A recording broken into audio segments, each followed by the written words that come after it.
Alright, today I'm going to talk about Narcan or naloxone. What is that? It's an opioid reversal agent, so it reverses opioid overdose. It doesn't work for anything else like benzos, Z-drugs, Ambien, xylazine, anything like that. Nope, only blocks opioid receptors. It's a full opioid receptor antagonist or blocker. What is an opioid? Opioids are substances or drugs that act on opioid receptors. Opiates are naturally occurring opioids that come from the opium poppy plant, for example, morphine, codeine, thebaine. So semi-synthetic opioids are synthesized from naturally occurring opium products. Some examples are hydrocodone and hydromorphone and oxycodone and oxymorphone. So these were synthesized to be more potent than morphine.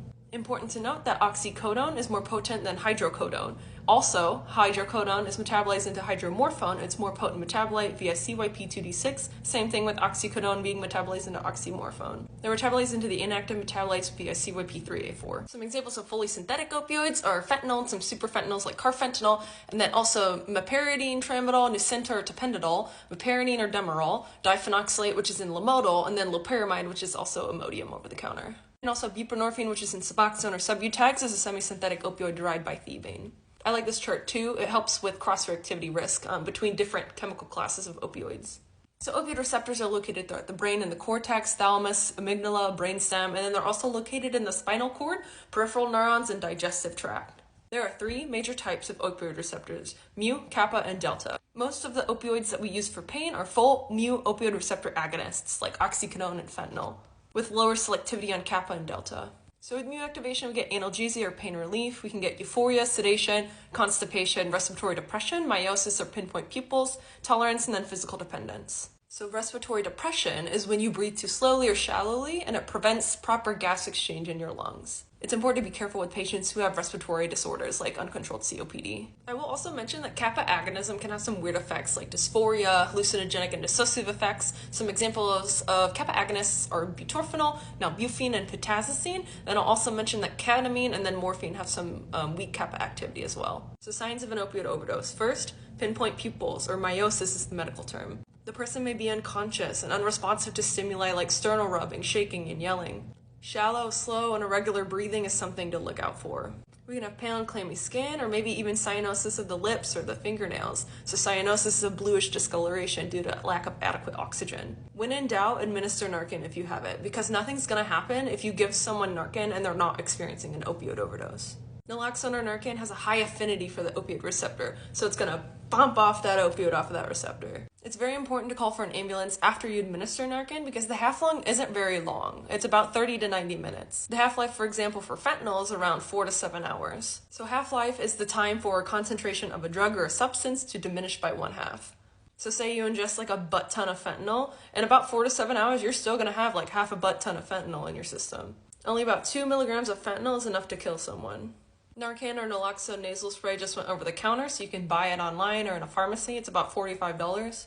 I will say in Indiana you can get a prescription for this and your insurance will usually cover it. In my state, Indiana, pharmacists can dispense Narcan, either the intranasal or the injectable formulation. It's usually covered by insurance. It's about $10 with my insurance, and then all Medicaid plans will cover it. I will mention that there's another formulation of naloxone intranasal on the market. It's branded as Cloxedo. It came out a few years ago. It's 8 milligrams as opposed to the classic 4 milligrams that's in Narcan. This is due to all the superfentanyls and the opioid overdoses that have been happening. As of right now, we cannot prescribe this by protocol in Indiana as pharmacists. It has not been added to the standing order. And it still requires a prescription. It's not over the counter. Naloxone can be given by a bunch of different routes, like IM, intramuscularly, IV, in the vein, subcutaneously, which is under the skin in the little fatty tissue, and then it can also be given, of course, intranasally, like I've said, and then also in a trachea, aka endotracheal route.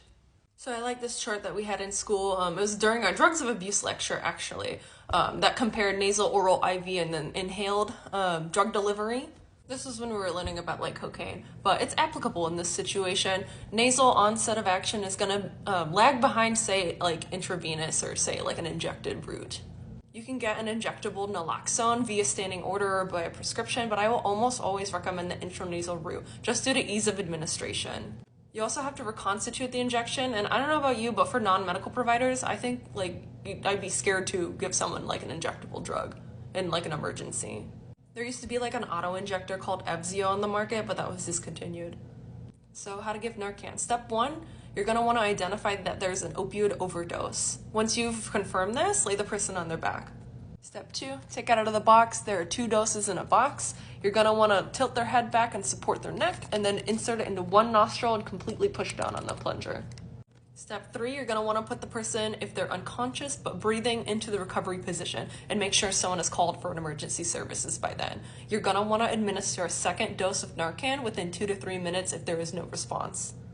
If you feel comfortable administering CPR or rescue breaths, you can do that in certain people. Respiratory arrest is when someone is not breathing, but they have a pulse. With respiratory arrest, you're going to want to give 1 breath every 4 to 5 seconds.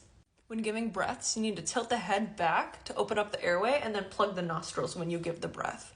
If someone is not breathing and they do not have a pulse, this is called cardiac arrest. This is when you initiate classic CPR. So 30 chest compressions at the rate of Staying Alive by the Bee Gees and 2 breaths. So 30 compressions, 2 breaths. You're going to want to do the same thing where you tilt the head back, open up the airway, and plug the nostrils. I will also mention that Narcan or naloxone administration will throw a person into abrupt opioid withdrawal. So someone may be experiencing agitation, irritability, nausea, vomiting, tremor, or tachycardia, which is increased heart rate. The last thing I wanted to mention is Aaron's Law. This is in Indiana. This will protect you from civil liability if, despite best efforts, the person you administered the Narcan to dies, or the person wants to sue you who you administered the Narcan to.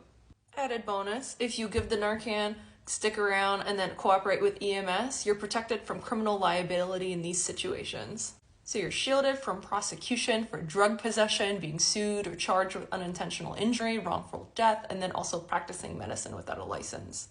I'll also mention the one who overdoses is not protected, and then you're also not shielded from parole or probation violations, public intoxication, trespassing, and then other crimes committed at the scene.